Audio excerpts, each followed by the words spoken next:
Hello दोस्तों, स्वागत है आपका हमारे यूट्यूब चैनल बीटी केमिस्ट्री में। मैं भारतेंद्र त्रिपाठी आपके लिए लेकर आया हूं फिजिकल केमिस्ट्री का चैप्टर जो कि हमारा चल रहा था रसायन बलगत की। और आज ये हमारा लेक्चर नंबर दूसरा है, जहां आज हम आपको बताएंगे कि अपक्रिया के वेग को प्रभावित करने वाले कारक कौन कौन से होते हैं। उससे पहले मैं आपको ये बता दूं कि हम पढ़ रहे हैं केमिस्ट्री, और केमिस्ट्री का मतलब होता है केमिकल रिएक्शन। अब देखिए, केमिकल रिएक्शन कोई होगा कि नहीं होगा, ये हम कहाँ पे पढ़ते हैं? थर्मोडायनेमिक्स में। और अगर कोई केमिकल रिएक्शन हो रहा है तो वो कितना होगा, मतलब कितना उसका रिएक्टेंट प्रोडक्ट में कन्वर्ट होगा, ये हम कहाँ पढ़ते हैं? रासायनिक साम्यावस्था में। और अगर कोई अपक्रिया हो रही है, रिएक्टेंट से प्रोडक्ट बन रहा है, तो रिएक्टेंट से प्रोडक्ट बनने का जो स्पीड है, मतलब कि ये स्लो बनेगा कि फास्ट बनेगा, ये हम पढ़ते हैं जो चैप्टर हम पढ़ रहे हैं रसायन बलगत की में। जैसा कि देखिए दोस्तों, कि हमें पता है कि आपने सुना होगा कि ग्रेफाइट से हीरा बनता है, ये तो हम जान गए। अब अगर हम कोई मार्केट से पेंसिल लेके आए कि देखो ये ग्रेफाइट है, और सोचे कि अब ये हीरा बन जाए, तो ऐसा तो होगा नहीं। क्यों? क्योंकि हमें ये नहीं पता है कि ग्रेफाइट से हीरा तो बनेगा, लेकिन कितने समय में बनेगा। तो इस चैप्टर की उपयोगिता यही है कि अगर कोई अपक्रिया हो रही है तो उसका अनुमान लगाना कि वो अपक्रिया कितनी धीमी होगी या कितनी तेज होगी। अब अगर कोई अपक्रिया हो रही है, जैसा कि पिछले लेक्चर में हमने बताया कि रिएक्टेंट प्रोडक्ट के साथ जो हमारा रेट ऑफ रिएक्शन, देखिए यहाँ जो हमने ROR लिखा है, इसका मतलब है रेट ऑफ रिएक्शन, मतलब कि अपक्रिया का वेग। तो कोई अपक्रिया अगर हो रही है तो उसके वेग को प्रभावित करने वाले कारक कौन कौन से हैं? तो इन कारकों को पढ़ने से पहले अगर हम एक छोटी सी बात समझ लेना, तो इनको पढ़ना हमें बहुत ही आसान हो जाएगा। जैसा कि हमें पता है कि केमिस्ट्री का मतलब होता है क्या? Chemical reaction. अब केमिकल रिएक्शन का मतलब क्या होता है कि रिएक्टेंट किसमें चेंज होगा? प्रोडक्ट में। अब ये रिएक्टेंट प्रोडक्ट में चेंज हो रहा है, तो ये कितना तेजी से होगा, ये अगर हमें पता करना है तो हमें ये जानना होगा कि ये हो कैसे रहा है। तो आइए हम आपको समझाते हैं कि कोई रिएक्टेंट प्रोडक्ट में कैसे बदलता है। देखिए, जो हमारी केमिस्ट्री होती है वो प्राकृतिक होती है। हम इसे देखकर अपने थॉट, मतलब अपने विचार प्रस्तुत करते हैं। अगर वो विचार सत्य होते हैं तो वही कुछ नियम बन जाते हैं। तो इसलिए केमिस्ट्री में आपने देखा होगा बहुत ज़्यादा अपवाद आता है। तो ये एक थियरी है किसी रिएक्टेंट से प्रोडक्ट में बदलने की, जिसकी एक अवधारणा है टक्कर सिद्धांत। तो देखिए क्या है एक्चुअल में, तो हम समझते हैं कि देखिए भाई, अगर आपको अपक्रिया अगर कराना है तो आपको मानी बात है कुछ मिलाना पड़ेगा, यानी कुछ क्रिया कारकों को हम पहले मिलाएंगे, फिर उसके बाद वो जब मिलेंगे तब जाके क्या होगा, हमारा रिएक्टेंट प्रोडक्ट में कन्वर्ट होगा।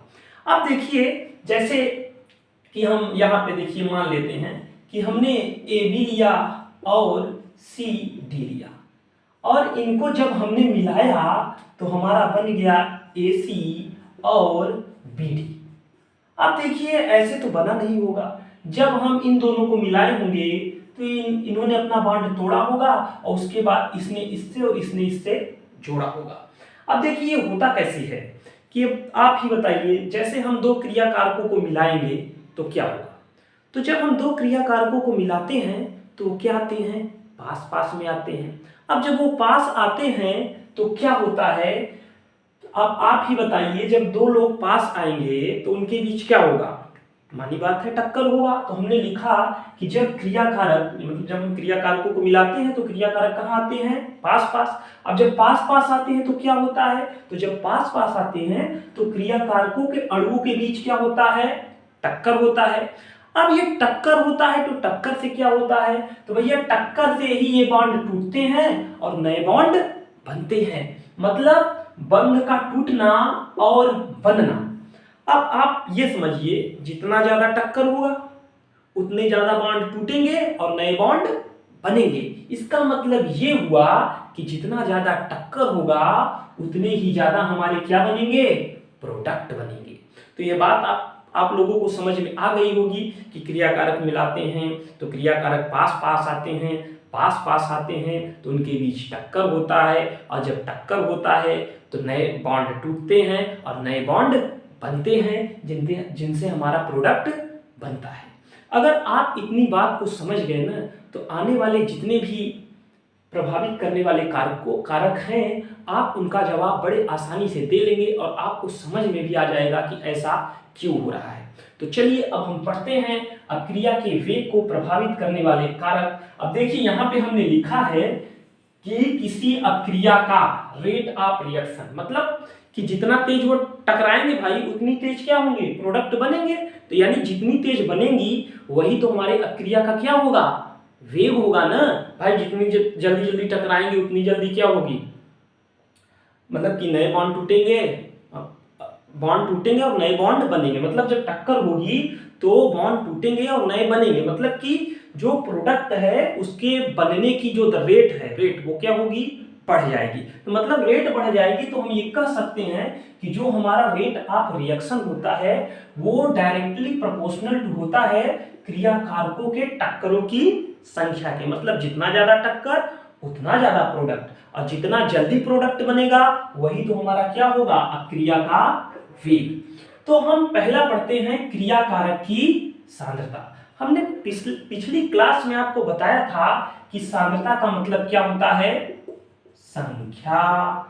अब आप खुद बताइए कि अगर हम क्रियाकारकों की संख्या बढ़ाएंगे, मतलब पहले 4 मॉलिक्यूल थे टक्कर कर रहे थे, अब हमने उनकी संख्या क्या कर दी, बढ़ा दी। तो आप जानते हैं अगर हम उनकी संख्या बढ़ाएंगे तो टक्कर की संभावना क्या होगी भाई, भीड़ बढ़ेगी तभी तो टक्कर की संभावना क्या होगी, बढ़ेगी। और अगर टक्कर की संभावना बढ़ गई तो आप खुद बताइए कि अक्रिया का वेग क्या होगा, बढ़ेगा कि घटेगा। तो आपने जो सोचा वो बिल्कुल सही सोचा कि जब हम सांद्रता अर्थात क्रियाकारकों की संख्या हम बढ़ाएंगे तो टक्करों की संख्या बढ़ेगी, और टक्करों की संख्या बढ़ेगी तो अक्रिया का वेग बढ़ेगा। तो यहां हम लिख देते हैं कि सांद्रता जब बढ़ती है तो अक्रिया का वेग क्या होगा, अक्रिया का वेग हमारा बढ़ेगा। तो ये हो गया क्रियाकारकों की सांद्रता का प्रभाव। अभी हम इसको भाषा के फॉर्म में लिख देंगे और आप वहीं पे वीडियो को पुश करके उसे अच्छे से लिख लेना। अभी पहले आप समझ लें, अगर आप समझ गए तो जितनी बातें हम लिखेंगे आपको अच्छे से समझ में आ जाएगी। अब देखिए अगला इफेक्ट हम पढ़ रहे हैं ताप का प्रभाव। अब आप खुद बताइए कि मॉलिक्यूल हैं, जब हम उनको टेम्परेचर देंगे तो बताइए क्या होगा। अभी अगर आपको ही हम ऊष्मा दे दें यानी ऊर्जा दे दें एक प्रकार से, तो आप क्या करेंगे, आपका जो गति है वो क्या हो जाएगी, बढ़ जाएगी, मतलब आपका स्पीड बढ़ जाएगा। अब ये सोचिए पहले 2 मॉलिक्यूल धीरे धीरे मूवमेंट कर रहे थे, अब हमने टेम्परेचर बढ़ा दिया तो उनका मूवमेंट क्या हो गया, फास्ट। और आपको पता है जब मूवमेंट बढ़ेगा यानी वो तेजी से गति करेंगे तो उनके टकराने की संभावना क्या होगी, बढ़ जाएगी ना। तो इसका मतलब टेम्परेचर बढ़ाएंगे तब भी क्या होगा, टक्करों की संख्या बढ़ जाएगी, और जैसे ही टक्करों की संख्या बढ़ेगी वैसे ही रेट ऑफ रिएक्शन बढ़ जाएगा। तो हम कह सकते हैं कि टेम्परेचर बढ़ाने पर जो हमारा रेट ऑफ रिएक्शन होगा वो क्या होगा, बढ़ जाएगा। तो अब हमने 2 कारक पढ़ लिए, अब आपको हम तीसरे कारक के बारे में बताते हैं जो कि है दाब, प्रेशर। अब देखिए प्रेशर को हम समझते हैं वॉल्यूम से। भाई एक कमरा था, कमरे में मान लीजिए 10 मॉलिक्यूल थे ना, अब 10 मॉलिक्यूल थे तो हमने क्या किया, प्रेशर बढ़ा दिया। अब आपने बायोस लॉ पढ़ा होगा कि जब हम प्रेशर बढ़ाते हैं तो जो आयतन है वो क्या हो जाता है, कम हो जाता है। मतलब पहले ज्यादा जगह में 10 लोग थे, अब कम जगह में 10 लोग हैं। तो आप ये बताइए अगर जगह कम है और पहले जगह ज्यादा थी अब जगह क्या हो गई, कम, तो बताइए टक्कर की संभावना क्या होगी। भाई पहले ज्यादा एरिया था तो टकराने की संभावना कम थी, अब प्रेशर हमने बढ़ा दिया तो मतलब वॉल्यूम क्या हो गया, कम। यानी प्रेशर हम बढ़ाते हैं तो मॉलिक्यूल क्या आ जाएंगे, पास पास, और पास पास आ जाएंगे तो उनके बीच टक्करों की संख्या क्या हो जाएगी, बढ़ जाएगी। तो यहाँ पर हम अब ये कह सकते हैं कि जब हम प्रेशर बढ़ाते हैं तो रेट ऑफ रिएक्शन क्या होगा, बढ़ जाएगा। तो यहाँ तक हमने 3 पढ़े। अब आगे हम आपको और कुछ कारक बताते हैं जो अपक्रिया के वेग को प्रभावित करते हैं। अब देखिए यहाँ पर हमने अगला प्रभाव यानी अगला कारक हमने लिखा है क्रिया कारकों की प्रवृत्ति। देखिए बहुत ही सिंपल है, आप खुद जानते हैं कि अगर कोई क्रियाशील है यानी कोई अगर रिएक्टिव है, तो मानी बात है रिएक्टिव है तो ज़्यादा रिएक्ट करेगा, अर्थात भाई रिएक्टिव है तो ज़्यादा रिएक्ट करेगा तो बताइए आप रेट ऑफ रिएक्शन क्या होगी, बढ़ जाएगी। बिल्कुल, अगर कोई क्रिया कारक कैसा है, क्रिया कारक अगर क्रियाशील है, कैसा है वो भैया, क्रियाशील, तो यानी किसी क्रिया कारक की क्रियाशीलता अगर बढ़ेगी तो हमारा रेट ऑफ रिएक्शन क्या होगा, बढ़ेगा।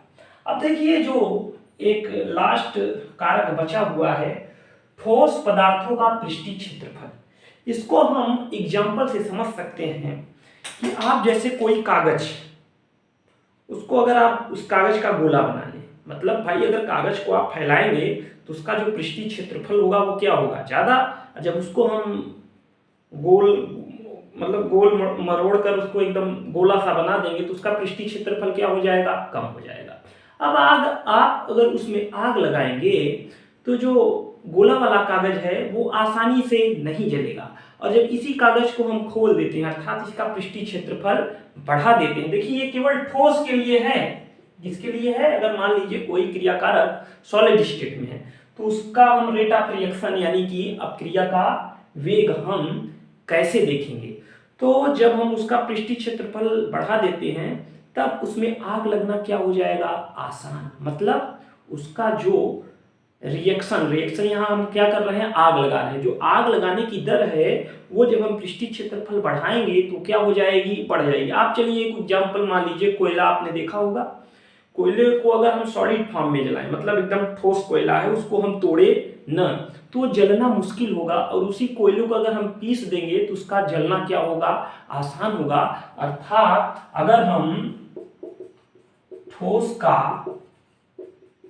पृष्ठीय क्षेत्रफल बढ़ाते हैं तो जो अपक्रिया का रेट ऑफ रिएक्शन होगा वो बढ़ जाएगा। तो देखिए जो कारक हैं, अब इन कारकों का हम अलग अलग अध्ययन करेंगे कि भैया अपक्रिया के वेग में सांद्रता, क्रिया कारकों की सांद्रता का क्या इफेक्ट है। तो हम तो जानते हैं कि भैया सांद्रता बढ़ाने पर अपक्रिया का वेग बढ़ेगा, लेकिन सवाल आता है कि कितना बढ़ेगा, इसको हम कैसे पढ़ें कि किसी क्रिया कारक की सांद्रता अगर हम बढ़ा दे रहे हैं तो कोई रिएक्शन कितना बढ़ेगा। तो इसको पढ़ने के लिए हम आगे चल के एक टॉपिक आपको पढ़ाएंगे जिसे हम कहते हैं वेग व्यंजक। अब चलिए हम डिस्कस करेंगे आपसे वेग व्यंजक के बारे में। देखिए यहाँ पर हमने जो अभी आपको बताया था उसको लिख दिया है, आप वीडियो को पुश करें और इसको नोट कर लें। फिर अब हम आगे पढ़ते हैं अपक्रिया के वेग व्यंजक को। तो अब हम पढ़ते हैं वेग व्यंजक, दर व्यंजक, जिसे हम रेट लॉ एक्सप्रेशन कहते हैं। देखिए अभी हमने आपको बताया कि किसी अपक्रिया के वेग को सांद्रता प्रभावित करता है, और किसी क्रिया कारक की सांद्रता अगर हम बढ़ाएंगे तो अपक्रिया का वेग बढ़ता है, ये हम अभी आपको बताए। अब किसी अपक्रिया के क्रिया कारक की सांद्रता बढ़ाने पर किसी अपक्रिया का वेग कितना बढ़ेगा, इसकी जानकारी हमें वेग व्यंजक के द्वारा होती है। अब आइए अब हम जानते हैं कि आखिरकार ये वेग व्यंजक क्या है। तो हमने यहाँ पे लिखा कि यह एक व्यंजक है जो अपक्रिया के वेग तथा क्रिया कारकों की सांद्रता के मध्य संबंध को व्यक्त करता है। और हमने यहाँ पर लिखा कि सरल अपक्रियाओं के लिए वेग व्यंजक को द्रव्य अनुपाती के नियम से प्राप्त किया जा सकता है। अब ये द्रव्य अनुपाती का नियम क्या है, तो ये रासायनिक साम्य चैप्टर में आपको पढ़ाया जाता है, लेकिन जानकारी के लिए हमने यहाँ पे उसको लिख दिया है कि द्रव्य अनुपाती क्रिया का नियम, अब क्रिया का वेग क्रिया कारकों की सांद्रता के गुणनफल के समानुपाती होता है।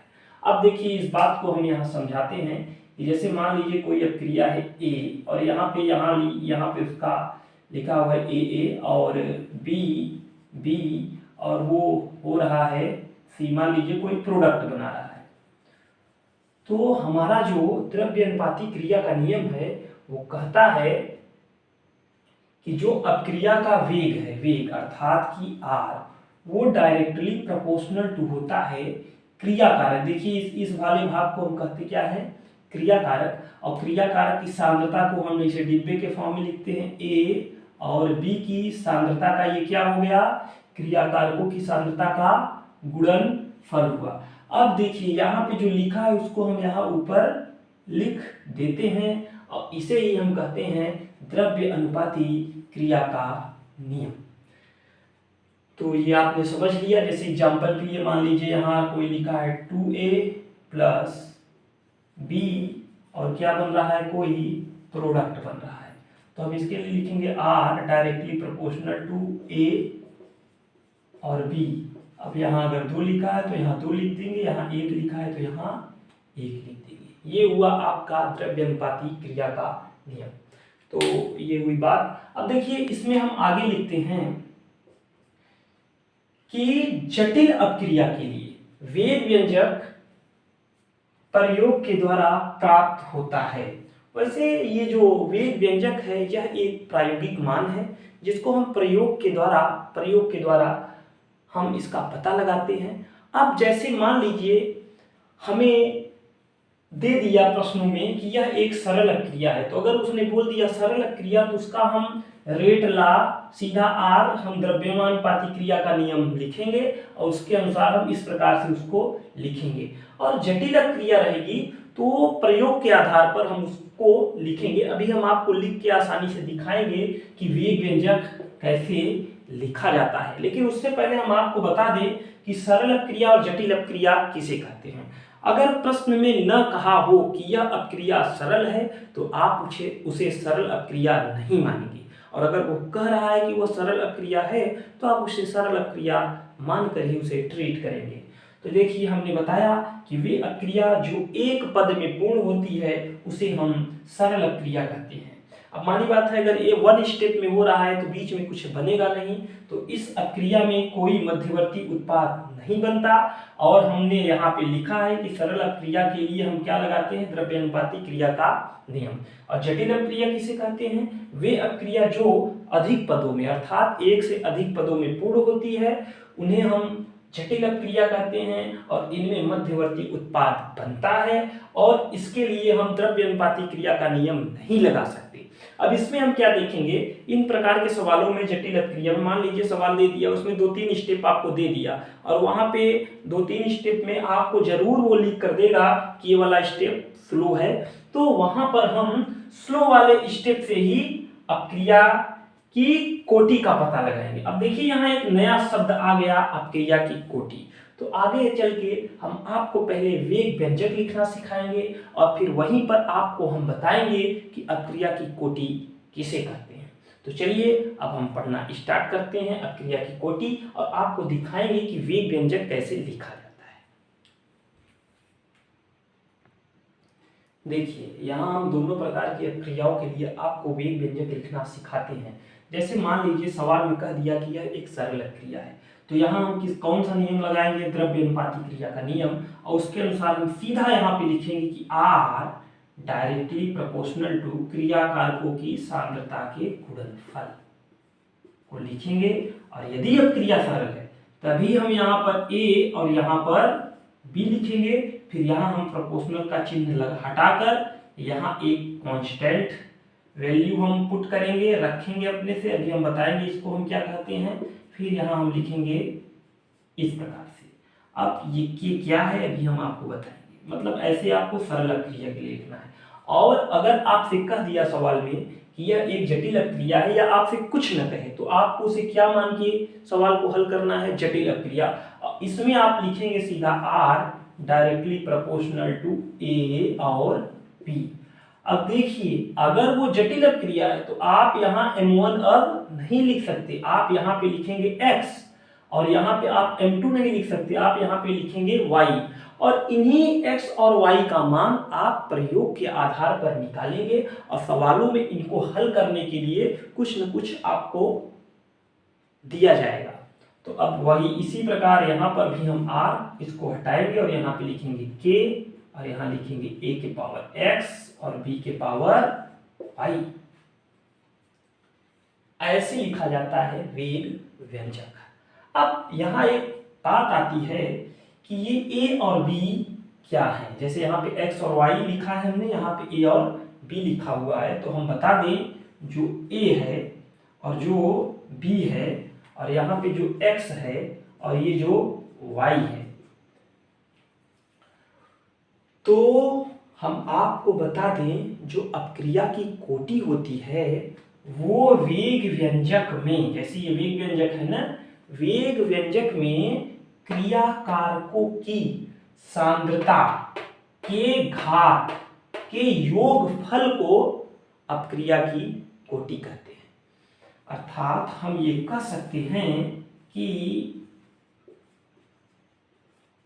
अपक्रिया की कोटि क्या होगी, a प्लस बी। उसी प्रकार यहां पर अपक्रिया की कोटि क्या होगी, यहां पर अपक्रिया की कोटि होगी आपकी x प्लस वाई। मतलब हमको सीधा वेग व्यंजक लिखना है और अगर हमने वेग व्यंजक लिख लिया तो उसमें क्रिया कारकों की जो सांद्रता का जो घात है उसका योगफल ही अपक्रिया की कोटि कहलाती है। अभी इसको हम, इस परिभाषा को हम यहीं पे आपको लिख देंगे।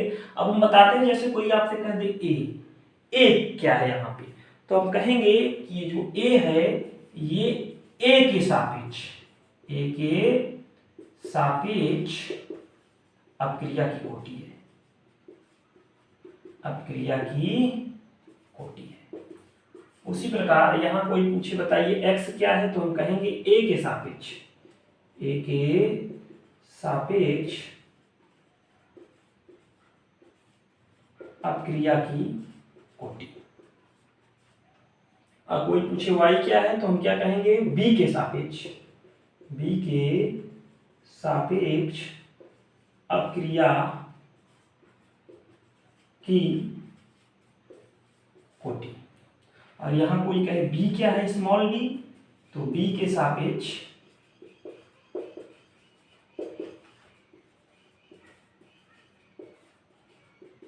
अपक्रिया की कोटि।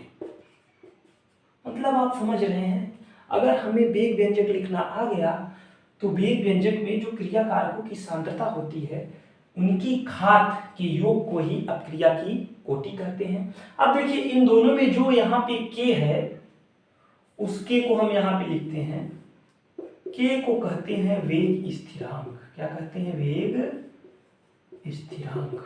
अब ये क्या होता है इसे हम आपको नेक्स्ट लेक्चर में बताएंगे। इससे पहले हम अपक्रिया के वेग व्यंजक पे आधारित कुछ प्रश्नों को हल कराते हैं और आपको दिखाते हैं कि अपक्रिया की कोटि बताना कितना आसान है। कुछ प्रश्न भी कराएंगे और अच्छे सवाल आपको नेक्स्ट लेक्चर में मिलेंगे, जिसमें हम आपको पहले ये बताएंगे कि वेग स्थिरांक या दर स्थिरांक, वेग स्थिरांक या इसे हम एक क्या कहते हैं, दर स्थिरांक या रेट कांस्टेंट इसको हम कहते हैं। तो यहां लिखेंगे दर स्थिरांक,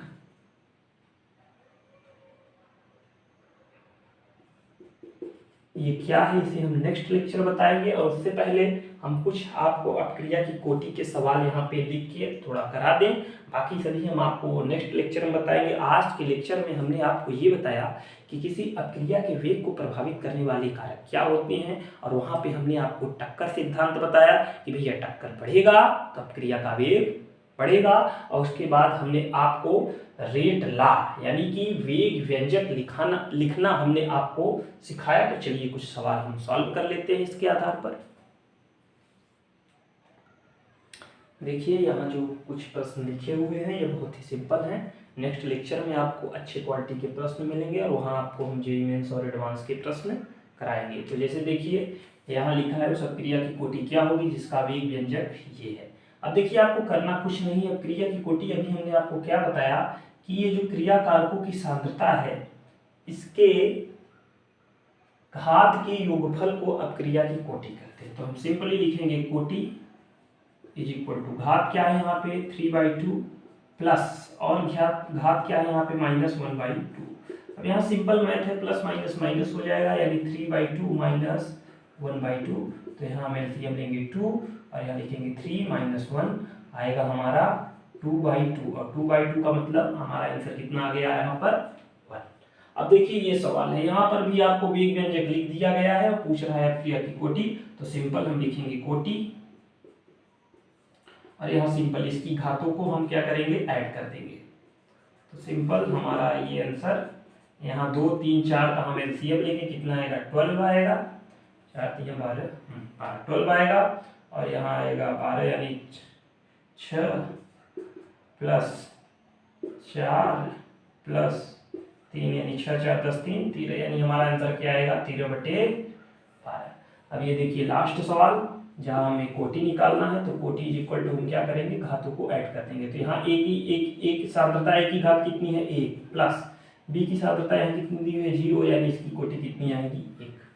तो आज का लेक्चर यहीं पे हमारा समाप्त होता है। नेक्स्ट लेक्चर में आपको पहले हम परिभाषा बताएंगे जो हमने आपको समझाया है कि अपक्रिया की कोटि किसे कहते हैं और उसके बाद हम कुछ इस पे अच्छे प्रश्न हल कराएंगे और आपको हम के बारे में बताएंगे कि जो भी एक कांस्टेंट होता है वो क्या होता है और उसकी जो यूनिट होती है। ये यूपी बोर्ड के पेपरों में कई साल पूछे गए हैं तो उनको आप अच्छे से समझ लेंगे तो आप सवाल अच्छे से हल करेंगे। तो बहुत बहुत धन्यवाद आपका।